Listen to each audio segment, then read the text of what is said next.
Cash is in the bank, trades are primed and ready, and we are here, NRL Fantasy, round 21. We're going to look at the top 5 buy options for this week. So 5 guys you cannot miss out on and 5 guys you should be targeting with those trades. Let's get right into it. First up here, Nathan Cleary. Should be no surprise to anyone. This guy is A1 unmatched when it comes to NRL Fantasy halfbacks. Now, 835K seems like a lot of money. It's close to the top in the game, but that is a discount for Nathan Cleary. So he's a guy that people would comfortably pay $1 million for, and you're getting him for 835K. It's a good price. It's a guy you can captain this week. It's a guy you can captain for the run home. It's a guy who's coming off a big game where he won the game with his boot with a field goal. 76 points in that game. A+ buy for this week. Next up, Isaiah Yeo, 774K, average of 61 points this year. Isaiah Yeo basically doesn't score below 50 ever. So with a guy like Isaiah Yeo, you can get him in, you can rely on that consistent big score. And at 774K, it's actually a bit of a discount. So he's priced in the mid-50s. You're getting that 61 average out of him. Look, Isaiah Yeo is a must-have option.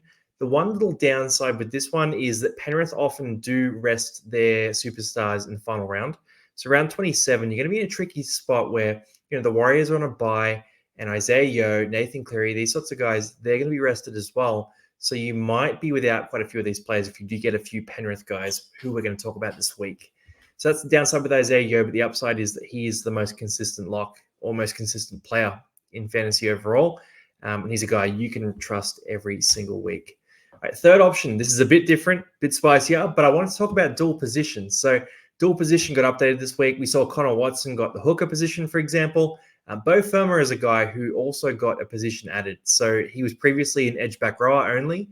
He now has center eligibility. So you can plug him into your center spot. And the value of that is that you've got a back rower who makes as many tackles as a back rower, who gets the ball like a back rower, who has that consistency of a forward. And you can plug him into your center spot where those guys aren't necessarily getting the same workload as a forward is. So Bo Firma, really reliable option, averaging 49 points. Does rely on some big attacking stats to get that average, but at the same time, at 662K, you could be looking at your keeper center for the run home. So if you do need a center, Bo Firma is a guy you should definitely consider here. Number 4, Payne Haas, 820K. Again, not cheap, but this time of year, we're really targeting either those top guns or cheapies and sort of cash cows, guys like Casey McLean, for example, or Xavier Savage at that bottom price. But for Payne Haas here, again, 61.3 average, 820K, so he's a bit more expensive than Isaiah Yeo. They have a bye coming up, the Broncos, but he probably won't get rested around 27 because the Broncos are battling for a final spot. So I think the fact that they're battling for that final spot, the fact that he has a Dogs matchup this week where they're without Max King and a few other forwards as well, means that he is primed for some big scores over the coming weeks. So with Payne Haas, I got him last week and I'm super happy with him. He got 53 points last week in less minutes backing up from Origin in a big win. I think he's going to come out, he's going to go on an absolute tear, and he's going to feast on the Doggies this weekend. Number 5, Jamal Fogarty, and this is a bit of a different one again. So 729K, very cheap for him. 55.6 average, probably unders on what he's actually scoring. So when he plays a full game, it's closer to a 60 average. Now, Jamal Fogarty, he came back into the team. He makes everyone better in Canberra. And there are a couple of key things I want to talk about that make Jamal Fogarty a really exciting buy. First one here, Jamal Fogarty takes like 100% of the kicks in Canberra. No one else kicks the ball. So you get all those kick meters out of Fogarty, and you get all the attacking stats that come with that, all the try assists, all that sort of thing as well.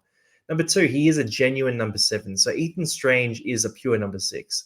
He's a ball runner, he's a secondary playmaker, and Fogarty does take that primary role and takes it very seriously. And number 3, he's a goal kicker, right? So Canberra, good forward pack, explosive backline. If Fogarty's doing his job, KO Weeks is a very exciting fullback. It's going to be plenty of tries to score and plenty of goals to kick on the back of those two. So I'm a big fan of Jamal Fogarty for the run home.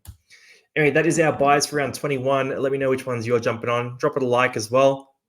We make heaps of other videos here too. So we do the buys, we do the crazy picks, we do top scorers. I'm doing rankings for each position as well.